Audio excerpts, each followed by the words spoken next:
नमस्कार मित्रांनो, विषय आहे क्रिकेट. कारण आपल्या भारतातील प्रत्येक माणूस आहे ना, तो छोट्यातला छोटा असो किंवा मोठ्यातला मोठा किंवा श्रीमंतातला श्रीमंत आणि गरीबातला गरीब, प्रत्येक माणूस भारतातला आहे ना क्रिकेट सोबत बांधला गेलेला आहे. त्याच्यासोबत त्याचं एक भावनिक नातं आहे. आता ती भावना रागाची आहे, प्रेमाची आहे का तिरस्काराची आहे हा नंतरचा विषय आहे, पण तो क्रिकेट या भावनेशी जोडला गेलेला आहे म्हणजे आहेच. कारण बघा तुम्ही, क्रिकेट पाहणारा जो व्यक्ती आहे ना, तो छोट्यातला छोटा व्यक्ती सुद्धा क्रिकेट पाहतो आणि अमिताभ बच्चन, अंबानी सारखी लोक सुद्धा क्रिकेटच्याच प्रेमामध्ये आहेत आपल्या देशात. आणि विषय सुद्धा तसाच आहे, कारण आता पुन्हा एकदा भारतीय संघ T20 वर्ल्ड कपच्या फायनलमध्ये पोहोचला आहे. आणि गेल्या 10-12 वर्षामध्ये आपण एकही वर्ल्ड कप जिंकला नाही. फायनल पर्यंत गेलोय, सेमीफायनल पर्यंत गेलोय, पण तिथून आपण हृदयाचे तुकडे तुकडे करून पुन्हा आलेलो आहोत आणि पुन्हा या आशेवर आहोत की आता आज होणाऱ्या फायनलमध्ये आपण जिंकणार आणि कप घरी घेऊन येणार. याच भावनेने आपण क्रिकेट पाहणार आहोत. मला आठवत आहे, ज्या वेळेला 2007 मध्ये वेस्ट इंडिजमध्ये वन डे वर्ल्ड कपचं आयोजन झालं होतं, त्यावेळेला राहुल द्रविडच्या नेतृत्वाखाली भारतीय संघ वेस्ट इंडिजमध्ये दाखल झाला होता आणि त्यावेळेला सर्वात प्रबल दावेदार म्हणजे जिंकण्याची ज्याची सर्वात जास्त पॉसिबिलिटी होती असं क्रिकेट तज्ञांकडून म्हटलं जातं की तो भारत संघ होता. कारण भारताची टीम तितकी स्ट्रॉंग होती, तितकी तगडी टीम होती. त्या टीम मध्ये सौरव गांगुली, राहुल द्रविड, सचिन तेंडुलकर, लक्ष्मण, झहीर खान, आशिष नेहरा असे तगडे बॉलर सुद्धा होते. हरभजन सिंग बॉलर होता.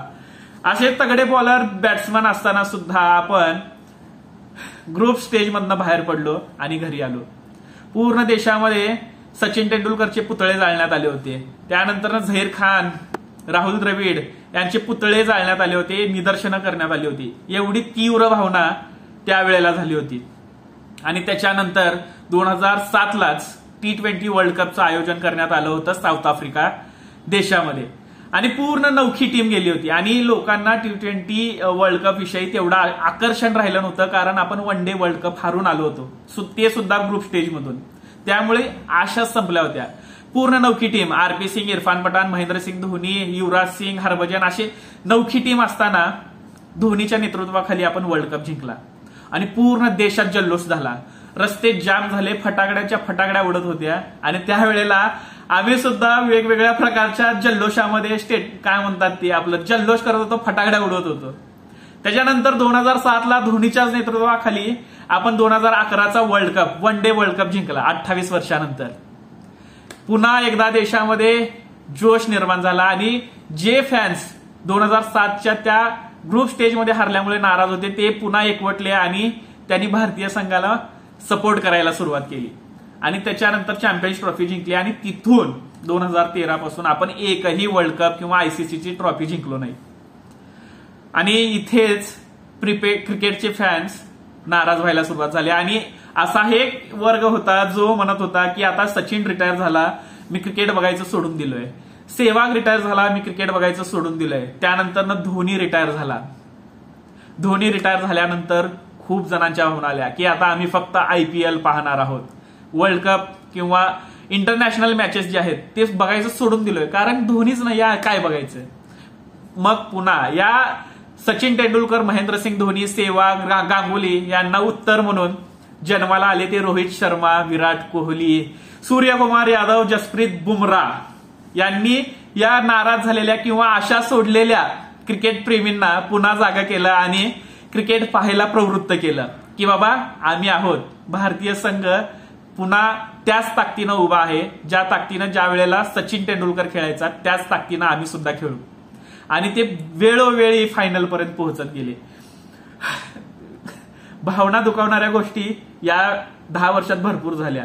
वर्ल्ड टेस्ट चॅम्पियनशिपच्या फायनलमध्ये आपण 2 वेळा गेलो, एकदा विराट कोहलीच्या नेतृत्वाखाली आणि एकदा रोहित शर्माच्या नेतृत्वाखाली. दोन्ही वेळेला हरलो. त्याच्यानंतर सेमीफायनलचा सामना हरला आपण वर्ल्ड कप 2019ला. त्यावेळेला सुद्धा प्रचंड दुःख झालं, कारण धोनीचा तो रनआउट आठवतो. आणि पुढे आलो तर पुढे मागच्याच 6 महिन्यापूर्वी 19 नोव्हेंबर 2023 सगळ्यात मोठा हार्टब्रेक. एकही सामना न हरता रोहित शर्माच्या कॅप्टन्सीमध्ये आपण फायनल पर्यंत पोहोचलो आणि फायनलमध्ये ऑस्ट्रेलियानं आपल्याला हरवलं आणि आपण पुन्हा एकदा तुटलो आणि पुन्हा एकदा आपल्याला वाटलं की आता काय क्रिकेट पाहायचंय. आणि त्याच्यानंतर आयपीएलचा सामना झाला. रोहित शर्माची आयपीएल मधून म्हणजे मुंबई इंडियन्सची कॅप्टन्सी काढून घेण्यात आली. या सगळ्या घटना घडल्या आणि वर्ल्ड कप जाहीर झाला T20 वर्ल्ड कपचा म्हणजे वेस्ट इंडिजचा. 2007 ला ग्रुप स्टेज मधनं आपण बाहेर पडलो होतो त्याच ठिकाणी वर्ल्ड कप. म्हणजे काय म्हणतात ते जखमेवर मीठ चोळण्यासारखं होतं.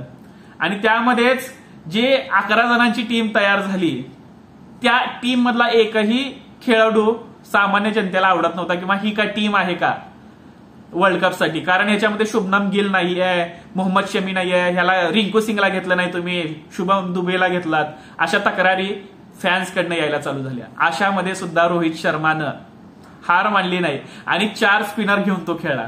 लोकांनी प्रश्नचिन्ह उपस्थित केला की 4 स्पिनरची काय गरज आहे, T20 वर्ल्ड कप आहे, या वेळेला तुम्ही बॅट्समन घेऊन गेलं पाहिजे, तुम्ही स्पिनर काय घेऊन चाललात.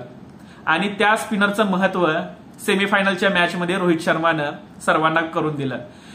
सगळ्यात जास्त विकेट सेमीफायनलमध्ये स्पिनर्सने घेतले आणि इंग्लंड सोबतचा सामना आपल्या खिशात टाकून घेतला आणि एकही सामना या वेळेला सुद्धा हरला नाही. 2023 एकही सामना न हरता आपण फायनलमध्ये गेलो होतो आणि आता पुन्हा एकही सामना न हरता आपण फायनलमध्ये आहोत.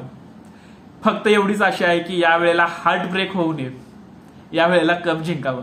रोहित शर्मा ज्या वेळेला सेमीफायनल मॅच झाला त्यावेळेला तो रडत बसला होता, त्याचे अश्रू पाहवत नाहीयेत.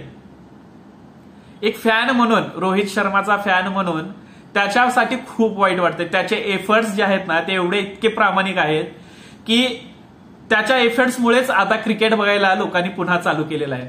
आणि या वेळेला फायनलमध्ये मित्रा कोहली चालला पाहिजे. कोहली चालला की मॅच आलीच याची गॅरंटी राहते.